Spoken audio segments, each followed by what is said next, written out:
Good morning, my dear friends. Praise God. In the previous lecture, we studied the organizing way of content. બરોબર તમારા કન્ટેન્ટને તમે કઈ રીતે ઓર્ગેનાઇઝ કરી શકો, કઈ રીતે પ્રિપેર કરી શકો, કઈ રીતે ગોઠવી શકો. Right? So in this lecture, we are going to discuss how can we prepare an outline.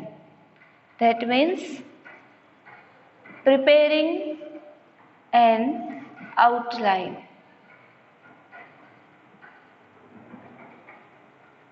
Okay, outline means રૂપરેખા. કોઈ કાર્યક્રમની આપણે રૂપરેખા જોઈ હોય, શોર્ટમાં એ કાર્યક્રમનું અનુસૂચિ ઇન્ડેક્સ જેવું બનાવેલું હોય, રાઈટ? ધેટ મીન્સ આપણું પ્રેઝન્ટેશન છે એને લોજિકલ ઓર્ડરમાં ગોઠવવું એ આપણે that is called our outline. Right? Presentation is something that we put towards the audience for their attention of mind. Presentation એટલે કે કોઈ એવી વસ્તુ, કોઈ પિક્ચર છે, કોઈ ડ્રોઈંગ છે, કોઈ વિડીયો છે કે તમારી ઓડિયન્સની સમક્ષ તમે એને પ્રેઝન્ટ કરો છો, રાઈટ? ઓડિયન્સનું ધ્યાન એનું માઇન્ડને શું કરવા માટે? કોન્સન્ટ્રેટ કરવા માટે, રાઈટ? તો how can we prepare an effective outline for a better presentation? Okay, કઈ રીતે તમે તમારું પ્રેઝન્ટેશન છે એની આઉટલાઇન સારી રીતે બનાવી શકો? ફોર ધેટ એના માટે વી have two consider 3 questions or 3 points. 3 questions or structure for a good outline. બરાબર, સારી આઉટલાઇન માટે we have to consider 3 questions or structure. First one is what? Right, it's a question. Second one is why? And third one is how. Right, these 3 points or these 3 questions are to be considered in mind while preparing an outline of a presentation. પ્રેઝન્ટેશનના પ્રિપેરેશનની પહેલાં, બરોબર, એને preparation કરવા માટે we have to keep 3 questions in our mind. આપણા માઇન્ડમાં 3 મુદ્દા, 3 point આપણે ધ્યાનમાં રાખવાના છે, જે આપણે અત્યારે શીખવાના છે. Okay, so first question for preparing our outline is what? Okay, before that, let me just tell you one point, that is a meaning of outline in simple words. બરાબર, ટૂંકા સામાન્ય શબ્દોમાં આઉટલાઇનનો અર્થ આપણે જોઈએ. What is outline? Outline is simply a framework. Let me note here. It is outline is what issue છે? It's a simply framework of presentation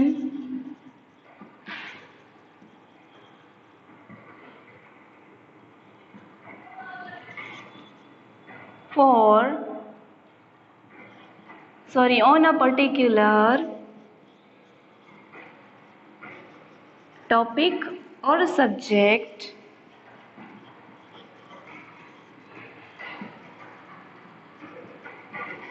with a supporting idea. Right? So outline, it's a simply framework. એક simple એવું framework છે, એવું structure છે that of presentation માટે on a particular topic, subject or with supporting idea. Supporting material. હવે જે પણ તમારું ઓબ્જેક્ટિવ છે પ્રેઝન્ટેશનનું, એને ક્લિયર કરવા માટે તમે જે પ્રેઝન્ટેશન અહીંયા પ્રેઝન્ટ કરો છો એનું ફ્રેમવર્ક, એને શોર્ટમાં તમે કઈ રીતે આઉટલાઇન કરશો, શોર્ટમાં કઈ રીતે તમે એને યાદ રાખશો તમારા પ્રેઝન્ટેશનને, એ આપણું સિમ્પલ ફ્રેમવર્ક છે પ્રેઝન્ટેશનનું, કે જે તમારા સબ્જેક્ટ અને જે તમારા ટોપિક છે એને તમારા સપોર્ટિંગ ઓર મેઇન આઈડિયા સાથે શું કરે છે, જોડે છે. બરોબર. તો આઉટલાઇન કોને કહેવાય? તો કે એ સિમ્પલ ફ્રેમવર્ક છે જે આપણા સપોર્ટિંગ આઈડિયા છે એને પ્રેઝન્ટેશનમાં શું કરે, દર્શાવે છે, એના માટે આ ફ્રેમવર્ક છે. બરોબર. તો ફર્સ્ટ આપણે સ્ટાર્ટ કરીએ. First question is what. What એટલે શું આપણે ખબર છે, બરોબર. But actually what identifies, what identifies, identify એટલે ઓળખવું. શું ઓળખે છે? What identifies the key message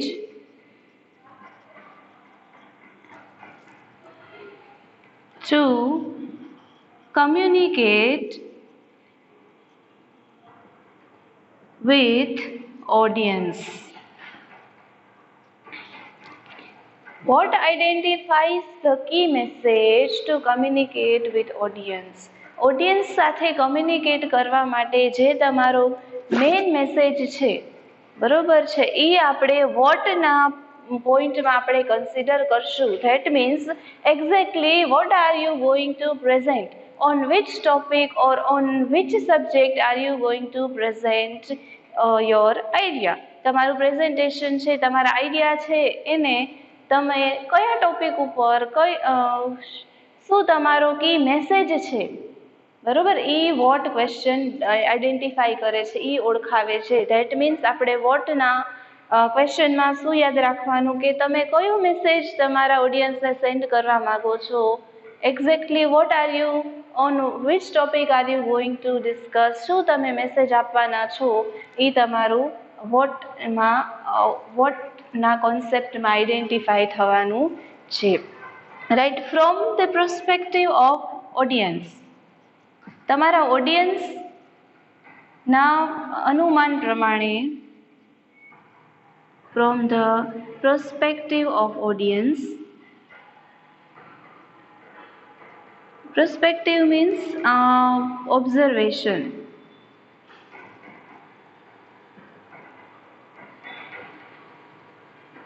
What will the audience get?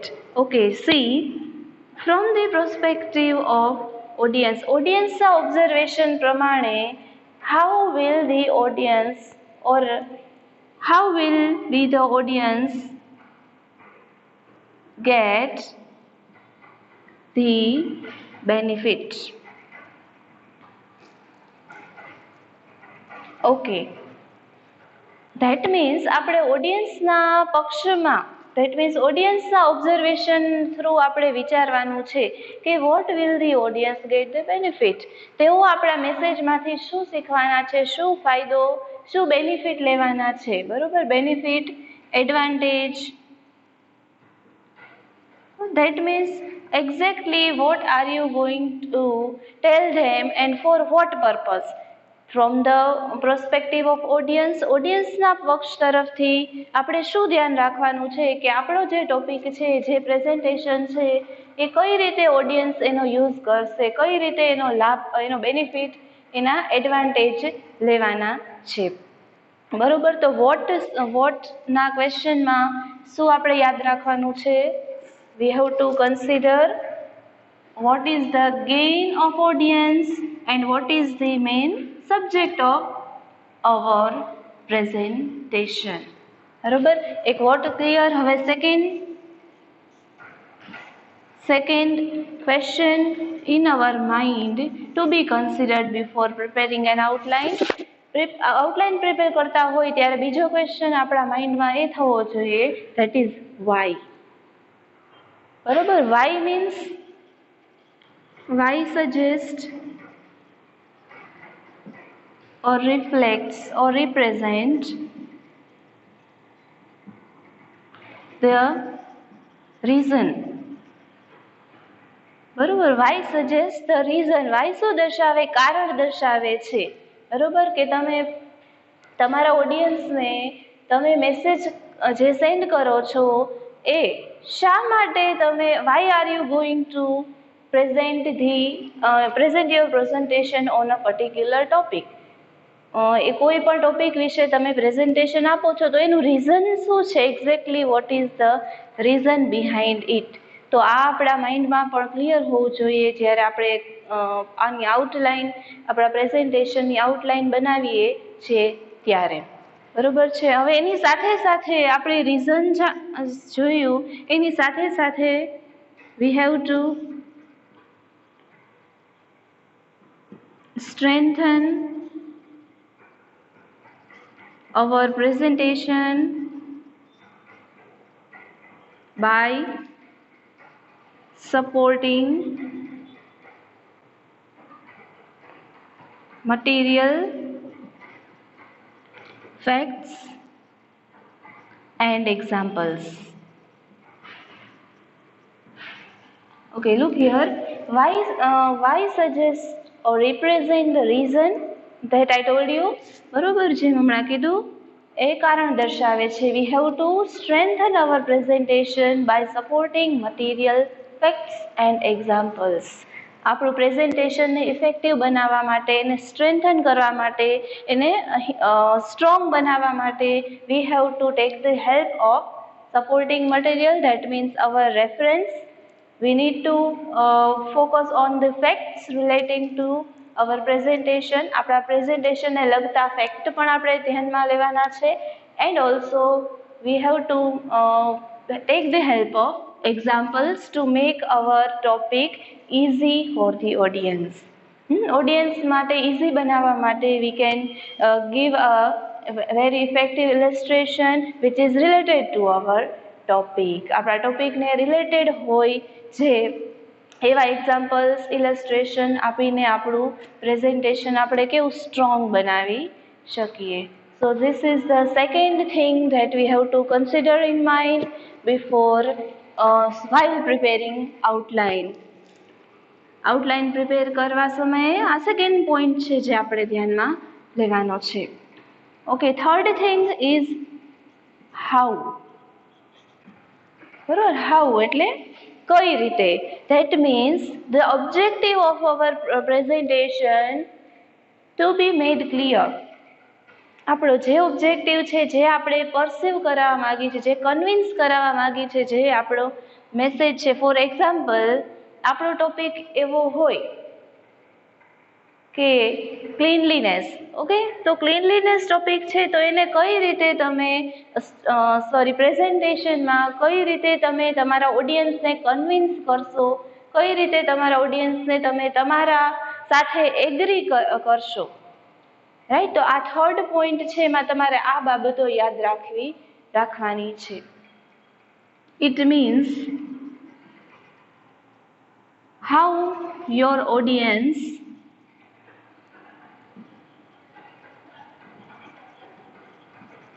going to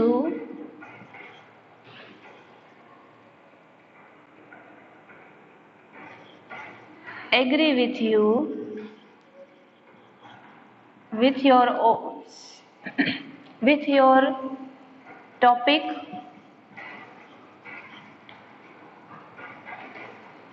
idea, etc.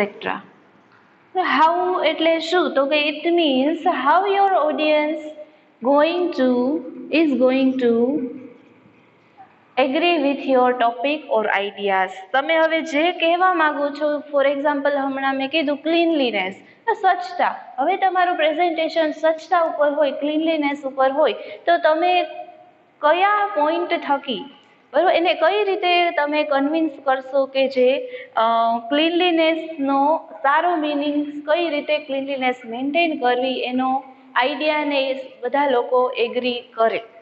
તો એ કઈ રીતે તમે તમારા ઓડિયન્સને કન્વિન્સ કરવું, એ આપણે હાઉ, થર્ડ ક્વેશ્ચન આપણા માઇન્ડમાં એ આવવો જોઈએ. That means we can try to use some debates. બરાબર, કોઈ ડિબેટ છે, કાંઈ ડિસ્કશન છે, એનો તમે યુઝ કરી શકો. That will make a sense. બરાબર, એનાથી શું થશે, તમારું પ્રેઝન્ટેશન અસરકારક બનશે એન્ડ ટુ વે કોમ્યુનિકેશન થવાથી here the exchange of idea comes into existence. તમારા આઈડિયા એકબીજા સાથે શેર કરવાથી શું અહીંયા તમારું કોમ્યુનિકેશન ઇફેક્ટિવ બનશે. નાઉ don't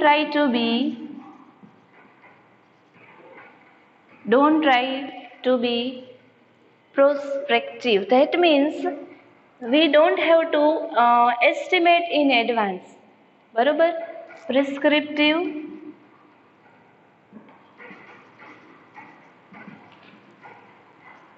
see, no, do not try to be so prescriptive here. Offer the suggestion.